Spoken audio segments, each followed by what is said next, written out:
Menyoroti tentang Pilpres ini ya, kita sudah menyaksikan bersama-sama debat kedua capres kita adalah tentang perekonomian. Nah ini kita setelah debat tersebut begitu banyak komentar positif maupun negatif, ada kampanye hitam, kampanye negatif, tapi malam ini mungkin ada kampanye paling terang ya, karena di sini banyak lampu. Kami menghadirkan dua tim sukses ini. Yang pertama ada Pak Pumidah Hidayatullah, anggota Komisi 9 DPR, tim kampanye Jokowi JK. Selamat malam, Assalamualaikum warahmatullahi wabarakatuh.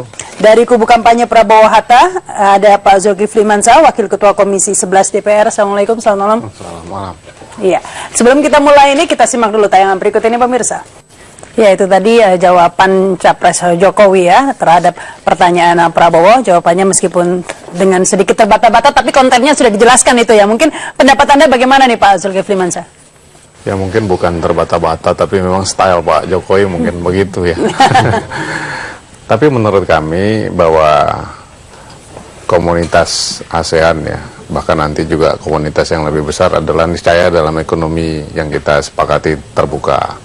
Tetapi mungkin agak terlampau menyederhanakan juga, misalnya Pak Jokowi mengatakan kita bisa menyerang dulu gitu. Padahal proses internasionalisasi itu dalam teori bisnis internasional itu kan ada tahap-tahapnya juga. Dan proses internasionalisasi ini juga tergantung tujuan ekspornya di mana, kemudian industrinya seperti apa. Nggak mungkin tiba-tiba satu industri tiba-tiba melakukan foreign direct investment. Mungkin ada akumulasi pengalaman, pembelajaran dulu, dan lain-lain. Oleh karena itu, menurut kami ketimbang menyerang terlebih dahulu gitu, mungkin yang perlu diamankan, karena among Asian countries itu Indonesia pasarnya paling besar. Jadi kita juga harus siap-siap menghadapi gempuran asing gitu dengan mengupgrade kapasiti dari ekonomi nasional. Daya saing begitu ya. Iya, tentang menyerang dahulu ini benarkah itu tidak bisa dilakukan atau sulit dilakukan, terlalu menyederhanakan tadi? Ya, sebenarnya tergantung daripada spektrum yang kita tuju begitu. Tapi kalau kita sederhanakan, penjelasan Pak Jokowi ini kalau pakai bahasa yang Pak JK sebenarnya ini namanya fair trade. Dalam artian kita mungkin fokus di dalam konteks trading terlebih dahulu, tapi kita tidak merekognisi yang namanya free trade secara habis-habisan begitu. Tapi kita juga harus mempunyai semacam defense mechanisms ya, semacam ketahanan di mana jangan serta-merta pasar yang baik yang sebesar Indonesia ini kemudian tiba-tiba dipenetrasi dengan mudahnya, dikuasai dengan mudahnya oleh pihak-pihak asing. Sebenarnya gambarannya seperti itu. Mungkin dengan bahasa yang lebih bahasanya Pak Jokowi begitu. Dan saya rasa bahasa tersebut juga sangat mudah dipahami oleh masyarakat yang di bawah ketimbang pakai bahasa saya tadi ada defense mechanism dan lain-lain begitu ya. Jadi buat kita, saya senang sekali disampaikan dengan bahasa yang lugas, jelas, dan mudah dimengerti oleh masyarakat. Tapi ini menunjukkan, kalangan di bawah. Jawaban tadi menunjukkan ini bahwa pandangannya pastinya bukan neolib ini, karena melindungi begitu, memberi barrier terhadap asing untuk masuk dan menyerang dahulu. Mungkin maksudnya juga diberi contoh kalau tidak salah ya dengan Jokowi, bank-bank banyak ada di Indonesia tapi tidak ada, sulit jika kita membuka bank di luar negeri. Mungkin ini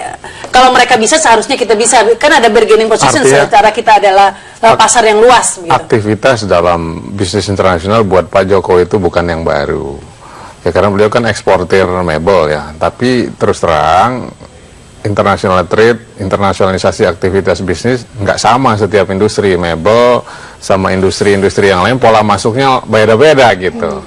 Jadi kalau mebel mungkin aja bisa nyerang dulu, tapi kalau industri yang lebih sophisticated mungkin dia punya exporting dulu, kemudian nanti ada joint ventures dulu di negara-negara yang kita masuki untuk kemudian nanti Tapi bisa dilakukan kan, bukan tidak mungkin begitu kan?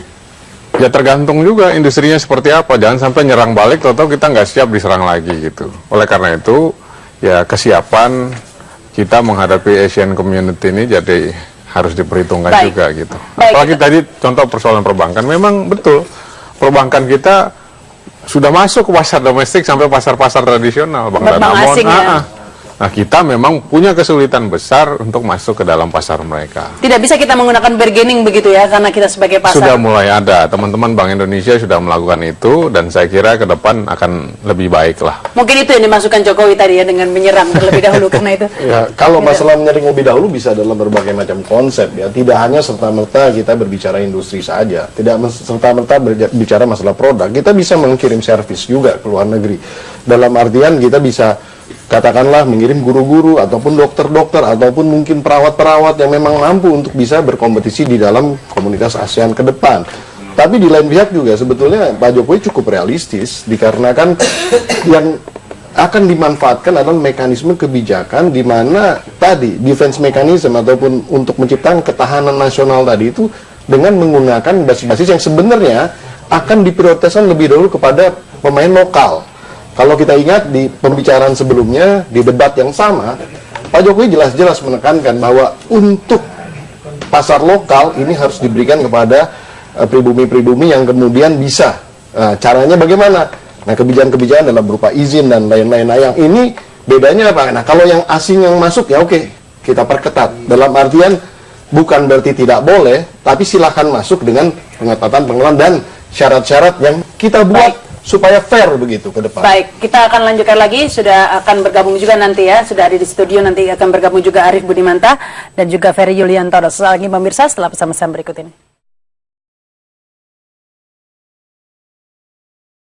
Ya, Anda kembali bersama kami dalam Ada Apa Berita. Ini sudah bergabung bersama kita, ini ada Arief Budimanta, Direktur Megawati Institute. Selamat malam. Malam. Iya, dan ada juga Ferry Yuliantono, ini Ketua HKTI, ini salah satu Ketua HKTI ya. Ya, salah satu. Tim sukses.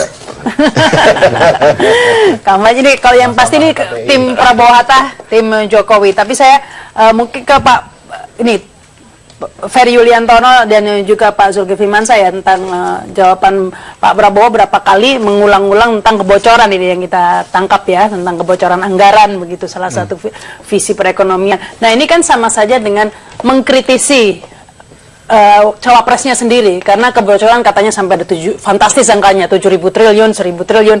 Nah, ini kan sama saja dengan Menteri Perekonomiannya yang dikritisi begitu kan Pak Zulkifli? Ya. Pak Prabowo ini maju sebagai capres-cawapres kan bukan sekarang saja. Dan ide-idenya itu sudah dieksplisitkan dalam tulisan-tulisannya. Salah satunya yang menurut saya bukunya menarik itu tentang menggagas kembali Indonesia Raya. Di situ yang disebut dengan kebocoran itu adalah kritisi beliau terhadap ekonomi konvensional yang sering kita pakai sebagai tools untuk menganalisa ekonomi kita ini, yang lupa memotret begitu bahwa ekonomi kita itu sebenarnya punya potensi mengakumulasi kekayaan sekian akibat surplus perdagangan. Tapi di garis bawah ini kebocoran anggaran loh, setiap tahunnya katanya. Yang disebut kebocoran itu kemudian adalah potensi itu hilang. Mungkin tambahkan ya, Pak Ferry. Menurut saya ini pikiran Pak Prabowo secara paradigmatik bahwa yang disebut kebocoran itu menurut saya adalah kebocoran potensial economic loss-nya. Jadi bukan financial loss di APBN, tapi yang kalau dikutip oleh Pak Prabowo adalah pernyataan Pak Abraham Samad, itu kalau di googling itu pernyataan Pak Abraham Samad itu mengambil referensi ada 15 blok migas yang kalau dikelola benar itu bukan hanya memberikan pendapatan negara 300 atau 400 miliar triliun, tapi nah ya itu berarti tidak dikelola dengan benar kan ya, dalam pemerintahan sebelumnya begitu kan? Itu yang disebut kebocoran dalam pengertian Pak Prabowo gitu. Iya, ini mungkin ada catatan dari Pak Arief Budimanta. Ya, mungkin sebagai sebuah reference ya harusnya memang kita memakai referensi yang memang didasarkan oleh hasil yang research ya. Studi yang ya, karena memang pada waktu itu menurut keterangan terakhir dari lembaga KPK sendiri, studinya memang mungkin masih belum selesai ya. Kemudian yang kedua, kita harus membedakan apa yang dimaksud dengan potensial revenue ya, potensi penerimaan yang hilang dengan kebocoran. Kalau potensi penerimaan yang hilang akibat penyeludupan, akibat salah kelola begitu ya, akibat tata kelola yang jelek, baik itu di pengelolaan sumber daya alam ataupun lainnya, tentu berbeda dengan yang dimaksud dengan kebocoran. Kalau kebocoran itu sudah ada, kemudian ini yang disalah kelolakan gitu. Jadi mungkin ini yang harus diluruskan, apakah yang dimaksud itu dari dana yang sudah ada kemudian bocor, atau mungkin ada potensi penerimaan yang harusnya bisa didapatkan oleh tapi negara. Jelas jika ada salah kelola begitu kan? Ya itu kan artinya beda ya kalau tadi kan dalam konteks bahasa Inggris itu kan beda ya, ada potensial revenue, bocor itu dia disebut dengan leak. Kalau ada kalau air ledeng itu ya bocor kan gitu. Airnya ada gitu ya kan. Baik. Kalau ini ada pengertian yang terpisah tadi kan mau coba mengaitkan dengan apakah kemudian Pak Prabowo tidak mempertimbangkan ini juga dengan Pak Hatta ya. Jadi memang dengan definisinya Mas yang disampaikan Mas Arief Budimanta tadi memang beda antara yang disampaikan oleh Pak Prabowo dengan yang menjadi tanggung jawab oleh Pak Hatta Rajasa. Pak Hatta Rajasa kan tadi pipanya di pendapatan di revenue. Jadi yang disampaikan oleh Pak Prabowo mengenai kebocoran menurut saya adalah lebih dipertimbangkan karena ekonomi potensial. Enggak, maksudnya Pak, kalau menurut saya apapun definisi kebocoran yang muncul di sini, masyarakat nggak nangkap sebenarnya apa esensinya kebocoran itu, karena dia hanya memunculkan satu angka 1.000 triliun yang basis-basisnya juga tidak jelas. Padahal masih ada waktu pada saat itu untuk bisa mengeksplor sampai ke detail-detail. Misalnya sektor ini bocornya segini. Misalnya kalaupun bocor yang dimaksud seperti tadi gitu ya, potensial revenue loss. Dan itu kan sebenarnya mudah aja. Kita juga kalau misalnya Pak Prabowo ngomong dengan bahasa yang lebih lugas, itu masyarakat bisa paham tapi kan tidak berhasil disampaikan. Entah kenapa. Mungkin gini, mungkin karena sudah terlalu lama kali beliau mengkampanyekan tentang konsep itu. Itu sebenarnya kritik terhadap betapa keuntungan kita dengan surplus perdagangan itu katakanlah 25 miliar dolar per tahun. Kemudian diakumulasi dalam satu dekade ini ternyata tidak semuanya masuk ke dalam perekonomian kita, ada yang parkir di luar lah kira-kira begitu. Nah ini yang ditengarai sebagai bocor itu. Oleh karena itu Pak Prabowo dalam bukunya, dalam idenya tentang ekonomi yang bocor ini, seandainya itu tidak bocor atau tidak terparkir di luar sebesar itu, ini bisa dialokasikan untuk membangun yang lain, jembatan, infrastruktur, kesehatan, pendidikan, dan lain sebagainya. Nah saya kira tidak serta-merta juga mendikotomikan dengan Pak Hatta yang ada di dalam pemerintahan. Karena terus terang pemerintahan terutama di periode yang kedua ini kan ada keinginan pemerintah untuk bagaimana industri itu tidak mengekspor barang-barang yang mentah. Ada bikin smelter di dalam negeri, Newmont, Freeport kena persoalan itu. Dan itu dalam pemerintahan Pak SBY, di mana Pak Menko Perekonomian itu Pak Hatta. Nah ini yang ingin dilanjutkan untuk mencegah yang disebut terminologi bocor tadi. Tapi begini ya Rahma ya, jadi kalau memang kemudian ada bocor gitu ya, dan itu diyakini benar ya, harusnya fraksi dari Gerindra katakanlah seperti itu dapat mengangkat ini di DPR dengan membentuk satu mengusulkan untuk membentuk pansus mengenai kebocoran negara gitu. Karena fantastis angkanya. Iya, karena angkanya sangat fantastis, dan itu harus kita kejar ya, di mana kita tahu bahwa pada saat ini fiskal kita defisit, neraca perdagangan kita juga defisit, begitu juga dengan current account kita juga defisit. Sementara pada sisi lain ada di depan mata nih 7 triliun atau mungkin sekitar 1.300 triliun potensi. Nah kenapa ini kemudian nggak dikejar oleh satu buah fraksi yang kemudian bukunya juga sudah ada dan sudah ada di dalam sistem ketatanegaraan, kelembagaannya itu di DPR itu sudah ada 5 tahun, tidak pernah diucapkan sekalipun. Saya kebetulan di Komisi 11 ya, bidang keuangan dan perbankan, belum pernah satu kali pun diangkat persoalan ini, apakah itu oleh pemerintah ataupun Partai Gerindra atau fraksi Partai Tapi Gerindra. ini diangkat langsung di debat. Selain daripada itu juga dalam debat juga tidak ada cara yang secara teknis gitu. Bagaimana sebenarnya memprevent ataupun mengambil yang bocor tadi gitu. Nggak ada. Pak Prabowo tidak pernah menjelaskan bagaimana caranya. Padahal itu sangat penting di dalam konteks yang kalau misalnya kita harus buktikan pun ada barang itu, bagaimana caranya ini harus jelas.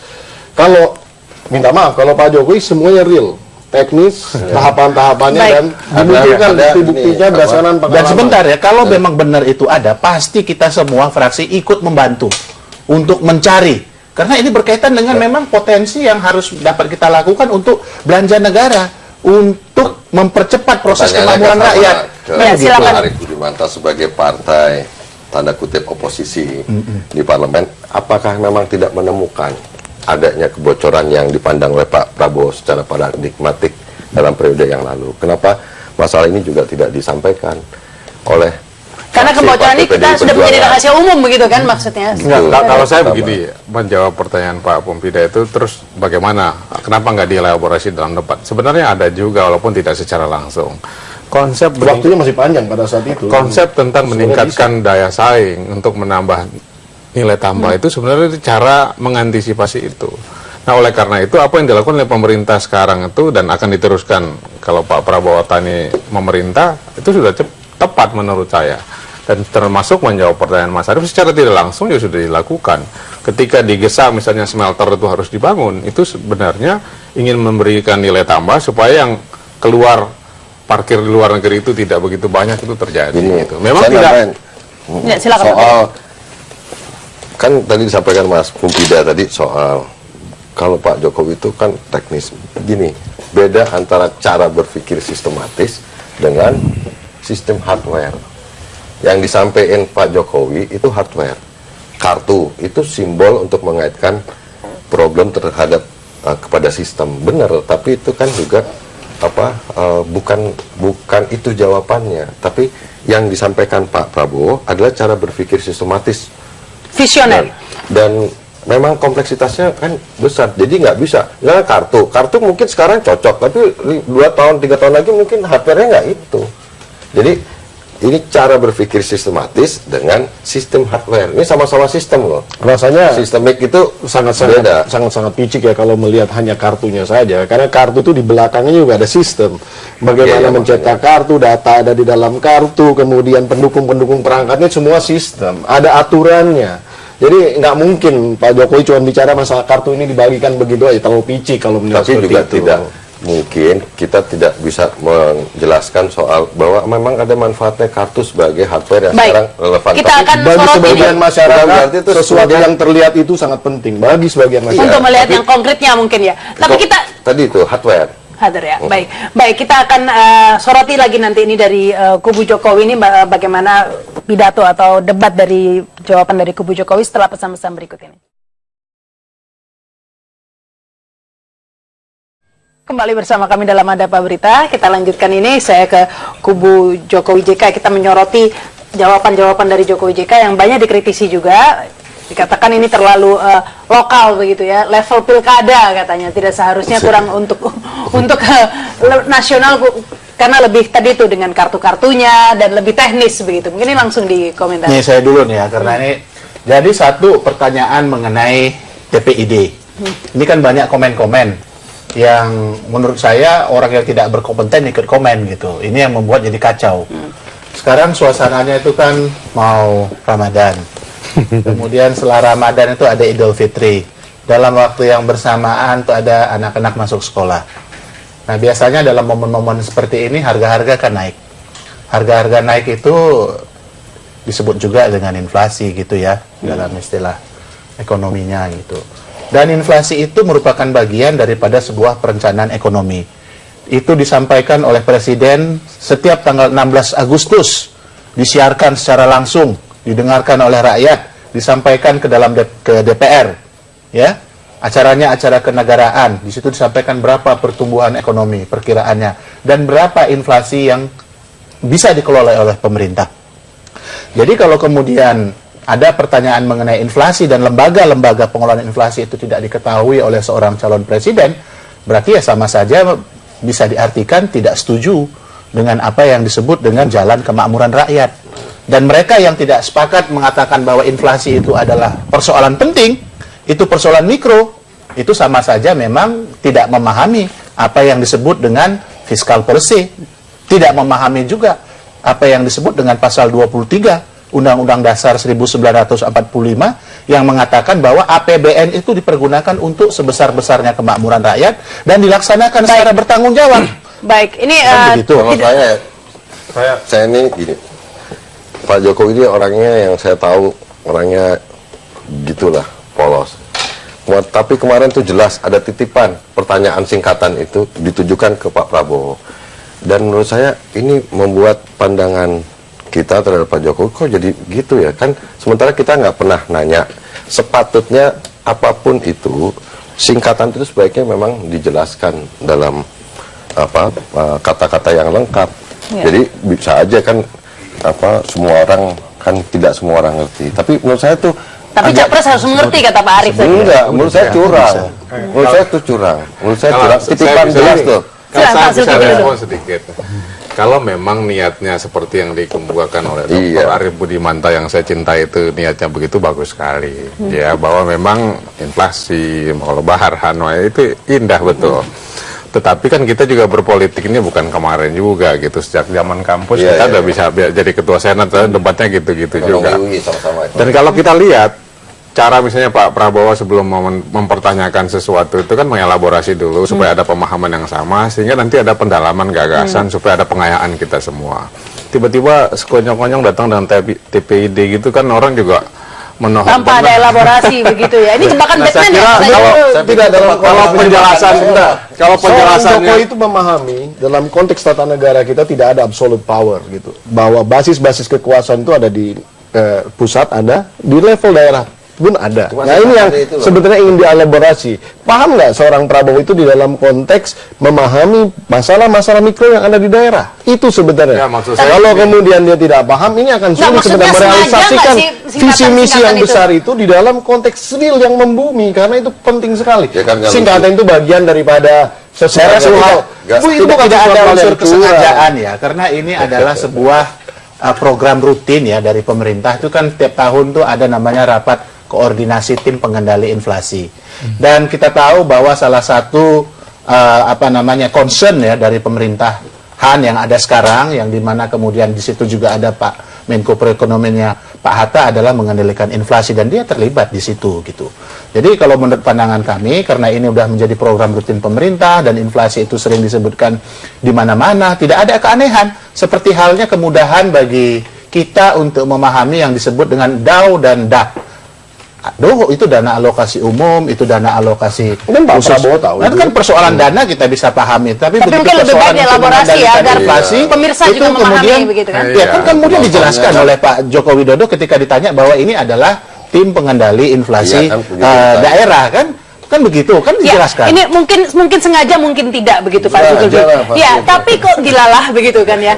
Capresnya ini juga nggak tahu begitu lah. Padahal Pak Hatta Rajasa Prabowo sendiri, ingin menjelaskan pura-pura nggak tahu biar Oh, pura-pura masyarakat nggak tahu, tahu. dan itu dijelaskan oleh Pak Jokowi karena memang etikanya nggak bisa menyampaikan singkatan terus nggak bisa. Tapi jawabannya singkat loh itu waktu Ya, itu para dan bapak benar. menunjukkan. Hah? Dan memang Ya, kalau otoritasnya di saya daerah. Kalau Anda lihat debat-debat di luar negeri, capres antar capres biasa menggunakan jargon dan istilah, nggak ada masalah.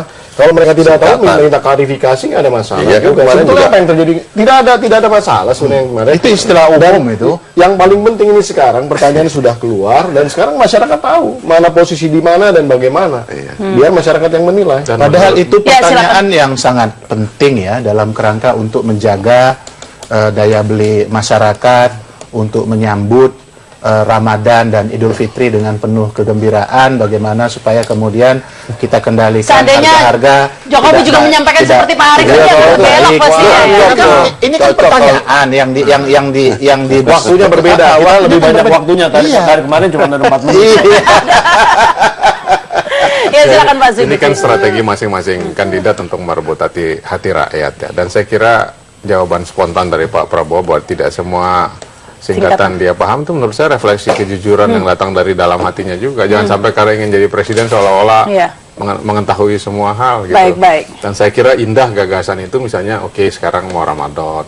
Kita takutnya nanti ada kenaikan harga, ada inflasi. Nah, gimana menurut Bapak misalnya tentang tim pengendali inflasi yang Nah, ada? Itu kan mungkin diskusinya akan jadi lebih panjang. Jadi sehingga dan tidak ada menarik. ini insiden TPID itu ya. Baik, ini BRK ini. Saya mau break maksudnya. Kami segera kembali.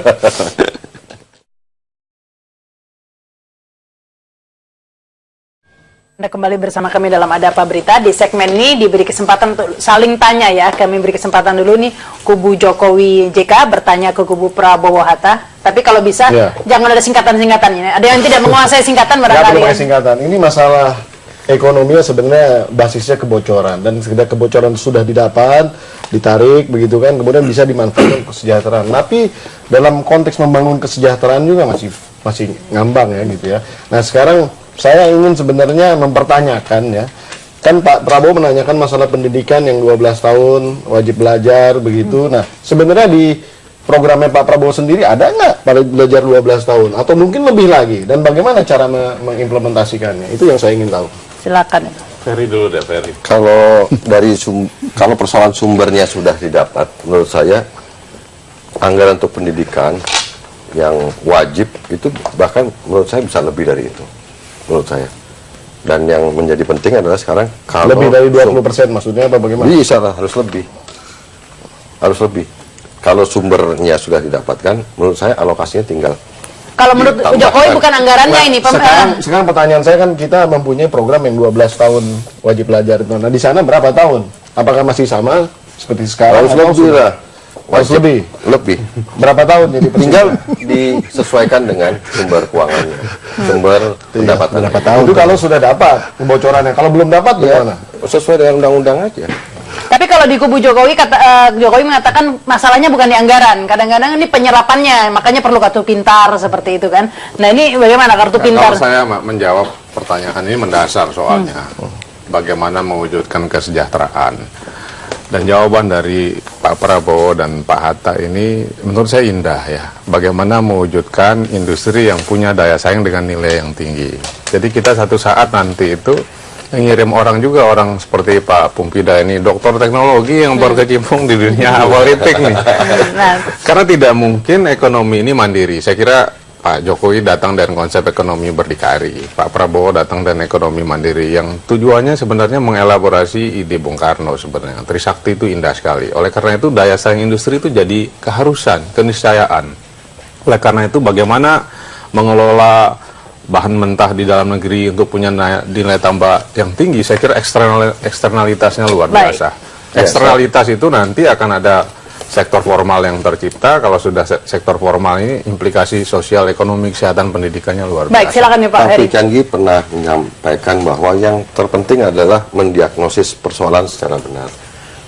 Ketika sebuah negara mengalami sebuah pertumbuhan ekonomi yang cukup baik, itu juga tidak menutup kemungkinan terjadinya ukuran lain, Gini rasio, ketimpangan penguasaan tanah, ketimpangan pendapatan dan lain sebagainya. Nah, ini yang kemarin dicoba disampaikan secara paradigmatik oleh Pak Prabowo, karena kita harus tahu kompleksitas problem masalahnya itu. Dan menurut saya Pak Jokowi ini kan sebenarnya selalu mengaitkan jawabannya dengan pengalaman beliau ketika jadi wali kota dan gubernur. Menurut saya wali kota, gubernur itu tidak menjelaskan kompleksitas, itu hanya berapa bagian dari kompleksitas dari keseluruhan masalah. Justru the real, ada pepatah mengatakan the devil is always in the details gitu. Ketika seseorang itu bicara details, nah udah mulai kusut deh caranya. Jadi dia tidak bisa memilah-milah elemen-elemen demi elemen sehingga bisa menjadi satu sistem gitu.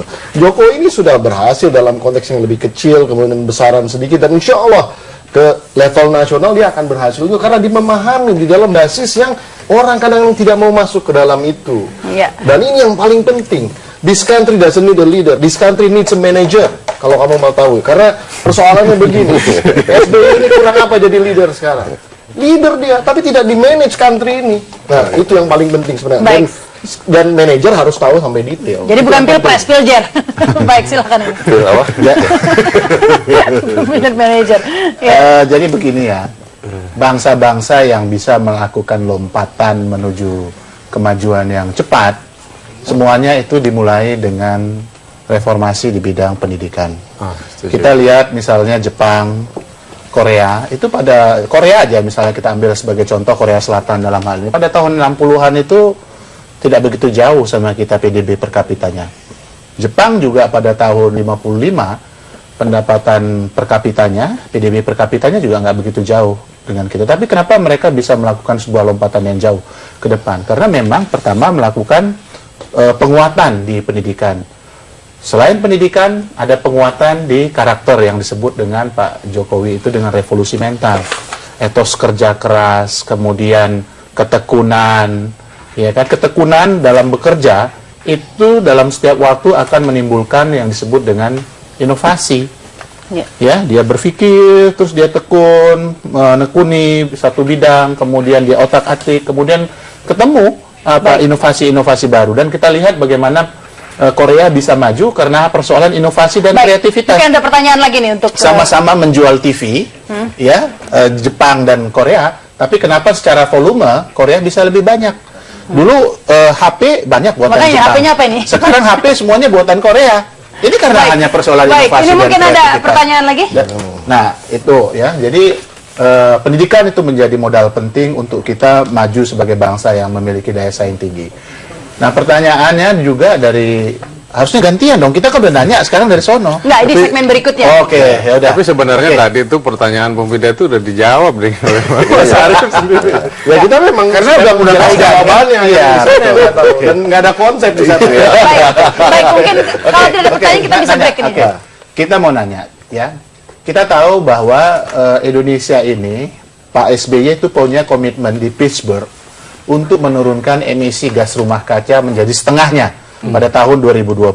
Pada waktu dia datang itu mungkin katakanlah mungkin 52%, kalau diturunkan menjadi setengahnya tahun 2020 itu menjadi 26%. Pada satu sisi Pak Prabowo mengatakan kita punya 70 juta apa 77 juta apa 7 juta lahan hutan yang rusak dan ini kemudian kita akan konversi menjadi lahan produktif. Bagaimana itu? Apa namanya kita melihat itu? Karena setiap perubahan fungsi lahan ya dari yang bervegetasi menjadi yang vegetasinya yang lebih menjadi yang multikultur menjadi yang monokultur pasti menghasilkan gas emisi rumah kaca yang berbeda. Nah, ini dipertimbangkan Outcome tidak ini? gitu. Secara komprehensif dan tentunya ya. Itu pertanyaan saya. Kalau berubah jadi lahan produktif kan akan menyebabkan emisi rumah kaca. HKTI dulu jawab tuh. Yang pertama ini kan melihat ada 70-an hektar, 70 juta hektar yang lahan yang hutan yang rusak. Berapa juta? 77 kurang lebih itu hutan. Belum lagi ada lahan-lahan yang kemarin Kalau nggak Pak salah SBY, sebagian HTI-nya ada di Kiani ya, kalau nggak salah. yang dulu pernah jadi Iya. pegawai juga. Nah, kemudian ada Tahu nih pasti. 8,15 juta hektar yang menurut pemerintahan Pak SBY waktu mau mencanangkan program pembaruan agraria nasional, lahan-lahan yang dikuasai negara yang tidak produktif. Jadi ada banyak puluhan juta lahan yang sebenarnya itu harus dipertimbangkan untuk dijadikan sebagai lahan-lahan yang produktif. Perkara nanti apakah kita akan kurangi dampak-dampak yang kurang baik, tentu akan kita pertimbangkan. Tapi ide dasarnya adalah memanfaatkan itu, karena memang sekarang soal pendidikan penting di Jepang di mana-mana. Tapi ada hal yang juga mendasar di Republik Indonesia ini tentang ketimpangan penguasaan lahan, tentang bagaimana sekarang sebuah pemerintah itu harus merevitalisasi lahan-lahan yang tidak produktif. Lahannya Prabowo banyak banget. Akan seperti yang sampaikan Pak Prabowo, dengan cara itulah kita akan mampu menyerap masalah pengangguran secara besar-besaran. Baik. Nah, pertanyaan saya tuh kemarin waktu perdebatan itu, jawaban mengenai soal penyerapan pengangguran oleh Pak Jokowi itu tidak terjawab. Ya, itu mungkin di Kalau saya boleh menyampaikannya, kita waktu dengar Pak Jokowi menyampaikan paparan itu kita harus nunggu lama mendengarkan apa yang mau, kan ada interval tuh selalu kalau Pak Jokowi menyampaikan, dan kemudian tiba-tiba begitu masuk ke substansi jawabannya tidak menjawab apa yang dikatakan oleh moderator mengenai soal pengangguran. Nah, itu kan pendapat Anda saja, pendapat orang lain yang menonton tidak seperti itu juga. Banyak pujian-pujian yang datang kepada kami juga. Baik. Bahwa Saya Pak Jokowi cukup baik menjawab. silakan terakhir nih Pak Zulkifli sebelum break. Saya kira pertanyaan Mas Arief itu mendasar. Karena perekonomian kita bukan hanya harus mandiri, tapi juga harus berkesinambungan. Oleh karena itu, persoalan lingkungan itu harus dapat prioritas juga. Memang apa yang dikemukakan oleh Pak Prabowo itu akan jadi blunder kalau dimaknai letterless begitu aja. Tapi ini saya kan orang Indonesia Timur, Pak Arief. Yang disebut hutan di Indonesia Timur dengan yang ada di teman-teman ini beda.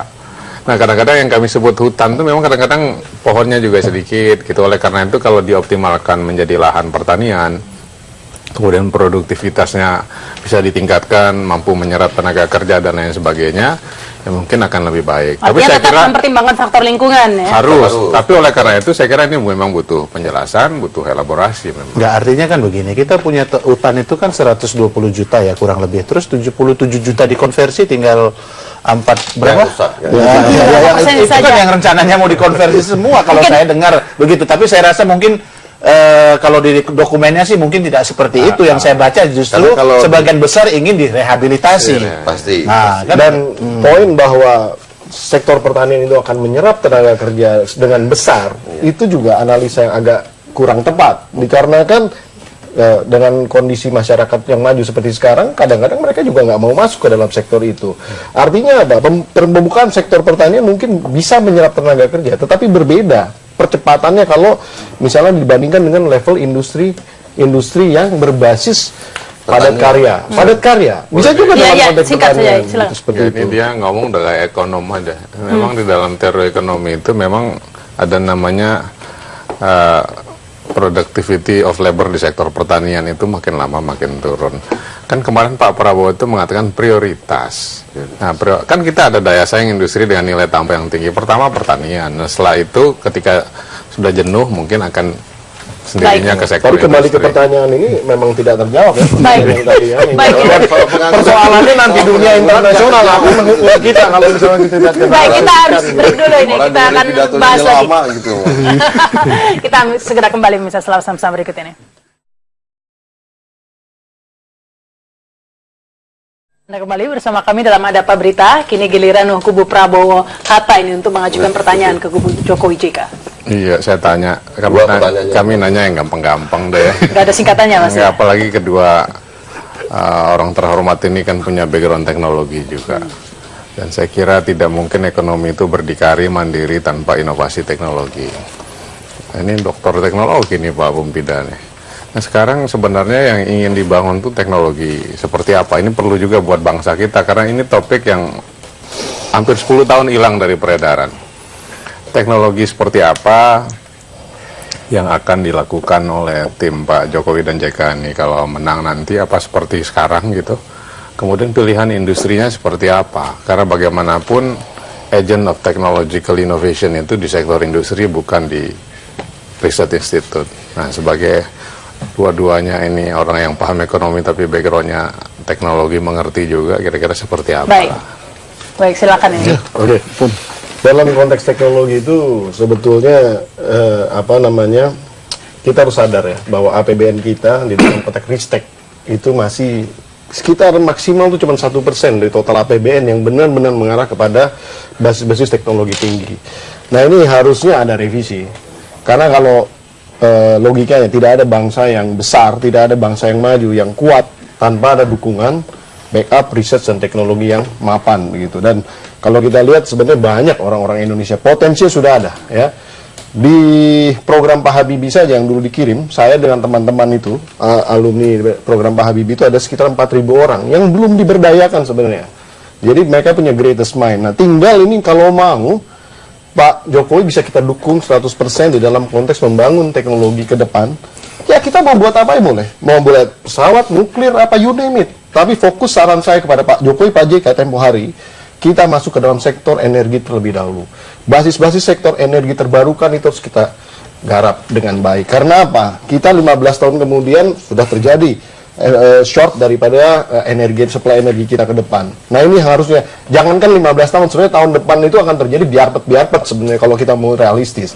Pak JK mencanangkan adanya crash program yang 30.000 megawatt begitu ya. Tapi tanpa di backup dengan teknologi di dalam negeri, itu juga akan menjadi percuma saja. Dan ini basisnya adalah tadi, anggaran ristek dinaikkan, peraturan-peraturan di dalam konteks riset itu harus diperbaiki. Jadi nggak mungkin juga pengadaan dengan PP 110 seperti sekarang itu. Karena apa? Karena kalau misal pengadaannya harus dengan harga termurah, lupakan itu yang namanya teknologi. Nah ini yang harus direvisi dan lain-lain. Silakan Pak Ari. Sudah kita beri masukan. Mungkin ditambahkan. Ya kalau sekarang kita tergantung mau masuk lewat mana ya. Kalau kita masuk lewat prioritas sektor ya, maka kemudian ada 3 sektor yang menjadi prioritas bagi Pak Joko Widodo dan Pak JK. Yang pertama pertanian, kemudian yang kedua energi, kemudian yang ketiga adalah infrastruktur.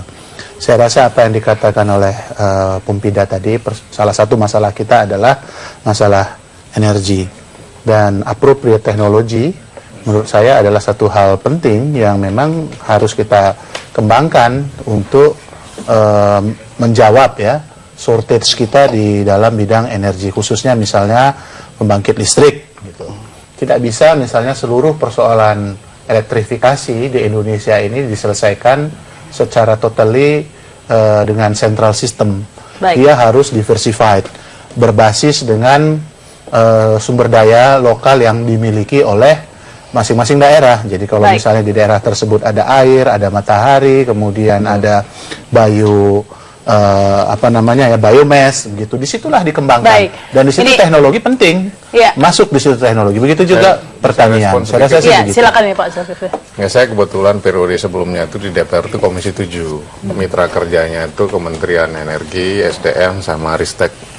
Sebenarnya kami dari DPR itu Pak Pempida ingin mengalokasikan dana Ristek itu besar sekali. Jadi nggak benar kalau misalnya... Dan kalau nggak salah saya dengarnya dulu jadi calon menteri Ristek juga nih kalau nggak salah ngejar-ngejar ya. Kenapa nggak jadi waktu itu ya? Ya, artinya maksud... Jadi yang bertanya ini sekarang. Nah, yang paling... Nanti kalau Pak Jokowi jadi ya kita usulkan. Langsung Ya, ke Iya, maksud silakan. saya itu jangan sampai memaknai teknologi itu sebatas riset dan teknologi. Nah, makanya yang saya ingin agak kejar lebih lanjut ini karena bicara tentang kemandirian ekonomi itu justru bagaimana aplikasi teknologi di sektor manufaktur misalnya. Nah, ini yang agak-agak kurang dibahas, padahal menurut saya hampir semua data empiris itu tidak mungkin akan ada leapfrogging, misalnya tiba-tiba maksudnya Mas Pempida bilang bikin apa saja, nggak bisa. Bikin apa saja itu Salah atau apa?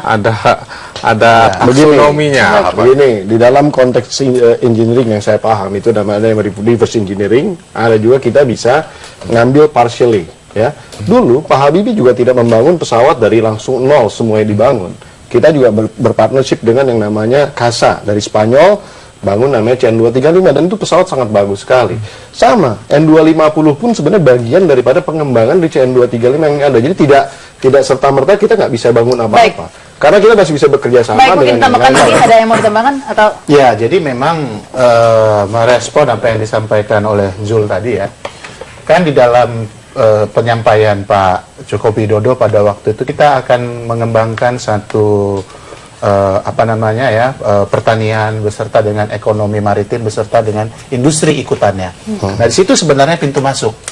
Jadi dalam sistem produksi, ya katakanlah misalnya dalam sistem produksi dan budidaya teknologinya masuk, kemudian dalam industri sampai kepada proses manufacturingnya yang berbasis kepada kemaritiman dan pertanian, di situ juga Baik, teknologi ini- masuk. Kalau Singkat ini menurut ada saya pertanyaan. justru itu yang tidak terjelaskan oleh Pak Jokowi. Ya, karena waktunya kan singkat. Bukan, karena kan saya pikir gambarnya yang di sawah itu di iklan kan ada. Saya pikir Ya. beliau akan menonjolkan penjelasan tentang itu. Tapi menurut saya beliau kurang menjelaskan. Itu hanya diserempetin dikit kata-kata tentang pertanian dan maritim.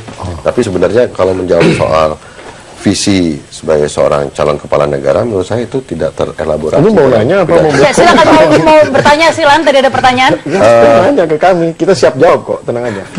Pertanyaan saya tadi, kenapa Pak Jokowi selalu dalam 2 kali sesi itu mengeluarkan kartu itu ya? Padahal esensi pertanyaan dari moderator itu tidak membutuhkan jawaban itu gitu loh. Saya khawatir bahwa apa yang tadi saya sampaikan bahwa kartu atau sesuatu yang sifatnya simbolik untuk dikaitkan dengan sistem itu dia tidak mengerti tentang persoalan yang sebenarnya. Dan dialihkan ke kartu begitu kan? Iya, kayak Jakarta aja. Saya terlambat di sini macet nih saya. Nah, kan pertanyaan saya sederhana, kenapa sih nggak selesai gitu loh? Kan nggak bisa tiba-tiba itu diselesaikan dengan cara Kartu macet. simbolik. Oh, ya. Nah, Pak Jokowi, saya khawatir hanya satu aspek dari manajemen, cara kultur dari manajemen, tapi kompleksitas penguasaan masalah terhadap Ya. manajemennya, saya Langsung rasa dikomentar ini. Ya, nanti kan presiden itu tidak bekerja sendiri, tentu juga didampingi oleh Wapres dan juga nanti. Tapi sampai 2 kali lo didampingi. nunjukin kartu lagi. Sebenarnya, Iya. seperti saya bilang, masyarakat gitu. berdasarkan pendapat kami memerlukan suatu visualisasi di dalam konteks menjelaskan yang namanya sistem. Sistem ini kalau bagi kita yang cerdas mungkin gampang memahaminya, tapi bagi masyarakat kelas bawah akan sangat sulit dipahami. Oleh karena itu visualisasi tadi. Tapi bisa direalisasi yang dimaksud tidak sistem. kartu gitu? Loh, memang sudah kita realisasi dan kita akan kerjakan. se-Indonesia nanti. maksud. Se-Indonesia kita kerjakan. Di Jakarta aja Pak bermasalah Jokowi. kan? Loh, di Jakarta bermasalah karena bukan apa-apa, karena persoalan pembayaran daripada pada saat itu adalah askes jam kesmasnya yang agak terlambat. Itu memang menggunakan basis APBN yang kadang-kadang terlambat, dan ini yang menjadi persoalan. Jadi rumah sakit itu tidak mempunyai cash flow yang cukup di dalam mengoperasikan. Itu persoalannya sebenarnya. Kembali ke masalah sistem, visualisasi daripada sistem itu direpresentasikan oleh sebuah kartu. Tidak ada makna apa-apa. Singkat ini Pak Aris, sebelum break bahwa ada sistem di balik itu. Pak Jokowi itu memiliki keberanian ya untuk melakukan sebuah perubahan, mendekatkan pelayanan langsung pada masyarakat, baik itu melalui mekanisme pada waktu beliau Gubernur Jakarta Pintar ataupun Jakarta Sehat. Kalaupun kemudian di dalam perjalanan ada permasalahan, itu kemudian langsung diimprove. Kalau dalam manajemen itu disebut dengan continual improvement, quality improvement. Jadi itu hal yang biasa, diperbaiki. Yang namanya sistem itu kan pasti ada galat. Tidak langsung sempurna gitu ya. Gitu Disempurnakan terus dari waktu ke waktu. Iya. Baik itu ya. Itu kita harus break dulu ya. Nanti masih ada satu segmen lagi nih pemirsa. Ada Pak Berita akan kembali setelah pesan-pesan berikut ini.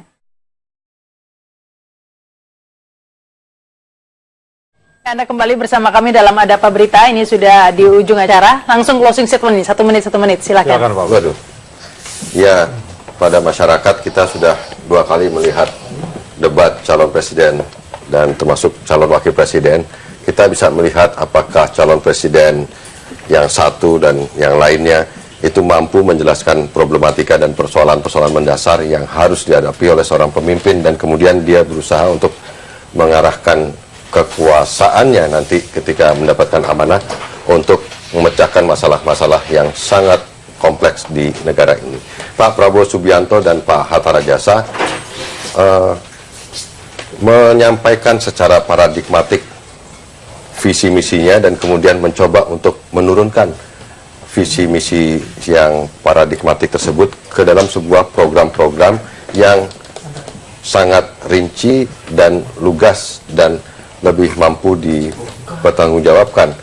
Soal mana yang menjadi prioritas pembangunan pertanian dan lain sebagainya yang kemarin disampaikan oleh Pak Prabowo Subianto, menurut saya adalah salah satu cara yang memang selama ini dirasakan bahwa soal pertanian termasuk dalam pengertian yang luas itu adalah salah satu jawaban penting.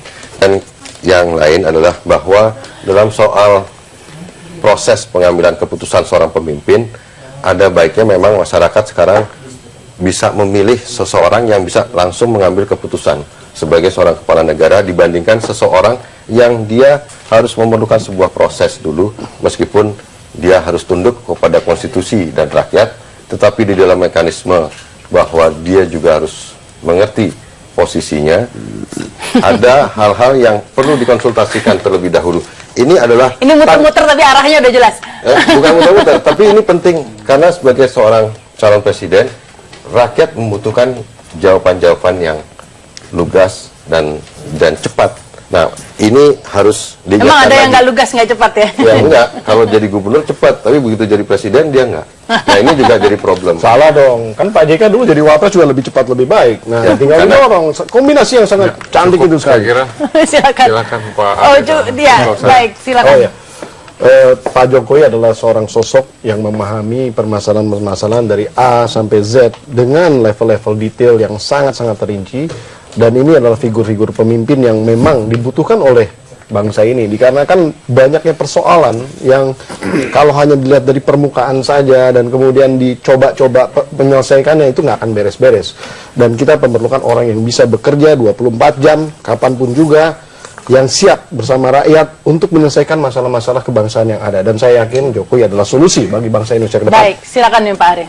Saya rasa kalau kita beriver ya, Obama itu membawa satu isu mengenai reformasi kesehatan bagi rakyat Amerika, dan itu dibela-belain oleh Pak Obama ketika dia mau ke Indonesia, dia nggak datang. Dia kerjakan itu sampai selesai dengan sangat detail, dan Pak Jokowi merasa melalui program-program yang dikembangkan Indonesia Pintar, Indonesia Sehat, itu sebenarnya adalah jawaban untuk memajukan, untuk mensejahterakan rakyat, karena Pak Jokowi sangat paham ya, sebenarnya jalan untuk menuju perubahan itu adalah melalui sebuah proses ya, pengkayaan terhadap pengetahuan, pengayaan pengetahuan itu memerlukan kesehatan jiwa raga yang kuat, sehingga kemudian ke depan produktivitas kita meningkat, daya saing kita meningkat. Adapun program-program yang dikembangkan itu hanya sifatnya adalah instrumen ya untuk mendukung infrastruktur, pertanian, energi. Itu adalah instrumen yang mendukung agar yang namanya daya saing, keberdaulatan kita sebagai sebuah bangsa itu dapat kita capai dan ditinggalkan untuk masa yang abadi bagi Indonesia. Baik, terima kasih nih Pak Arief, Pak Mufida, Pak Zulkifli juga Pak Vera. Cukup lagi puasa ini kayaknya, sedang puasa berkomentar ini. Tapi ini yang pasti kita tahu ya, visi misi kedua capres ini cukup baik, semuanya mengemukakan kepentingan rakyat, bagaimana implementasinya. Mungkin ini juga bisa menjadi pertimbangan bagi pemirsa. Jika Anda bingung menentukan pilihan Anda, ikuti terus Jak TV ya, karena kami mengajak Anda untuk terus mengenal lebih dekat ini capres-capres kita. Akhirnya saya Rahma Sarita, terima kasih atas perhatian Anda, sampai jumpa. Salam 5 jari nih.